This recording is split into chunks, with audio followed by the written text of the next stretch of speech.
For today's lunch tayo, magigisa ako ng bawang sibuyas at kamatis. Nilagyan ko na siya ng paminta at saka ng Knorr cubes. Half Knorr cubes lang ha, pampalasa. And then lalagyan natin siya ng tomato paste. Para syempre maluto rin natin yung tomato paste. 2 tablespoons of tomato paste.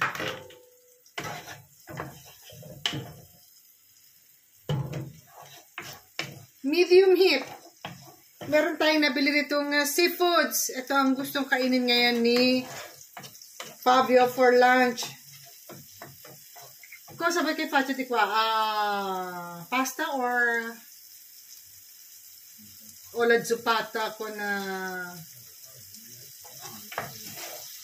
yun daw ang gusto niya, pasta with seafoods. So, ang ating lunch is pasta with seafoods. Ayan, naigisa na natin ang ating bawang sibuyas, kamatis with tomato paste and already seasoned with paminta and Knorr cubes.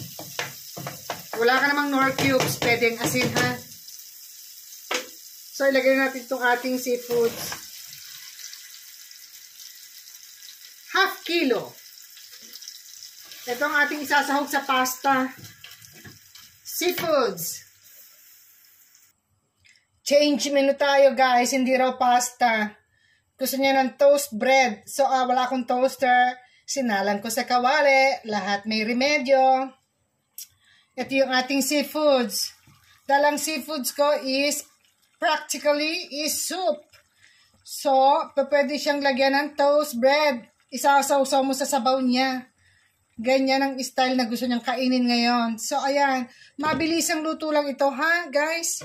Hindi ka na maghihintay pa ng ilang oras. Sandali lang yan. Galing ako sa trabaho. So, ito ang pinaka-easiest way to cook. Lagyan natin ng konting parsley. Pampalasa siya. Ito yung parsley na nabili ko. Huwag kayong mag-alala. Kapag marami kayo nabibiling parsley, and then pwede nyo nang i-preserve sa freezer. So, every time na kailangan nyo ng parsley or ng prezzemolo or ng kinchay, yan, 3 languages na yan ha. Meron kayong mahihila, madudukot sa ref or sa freezer, o diba? Ganyan lang. Ganyan lang mga style ko, yung mga sobra-sobrang gulay na hindi mo agad magagamit at masisira lang sa paglalagay sa ref dahil ang ref naman, hindi mo pwedeng i-conserve dyan ng for long period of time.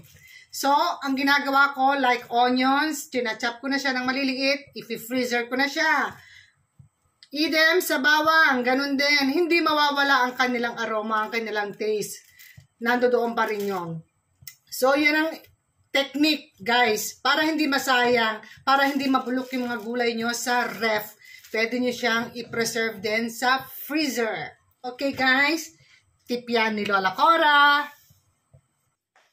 Ayan, guys, ang soup ni Fabio. At teternuhan niya, syempre, ng toast bread. Isasaw-saw niya yan dyan. At yan lang ang kanyang lunch.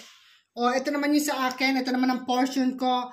May makikita kayo dyang magic meatballs. Sinahog ko na rin yung leftover. Sabi ko sa inyo, wala tayong sasayangin eh. So, I hope guys, nagustuhan niyo ang ating lunch for today. Mabilis ang luto at ako'y galing sa trabaho. So, salamat sa panonood. Huwag niyong skip ang ads. Hanggang dito na lang. Sama kayo sa pagkain. Halika, kain na tayo.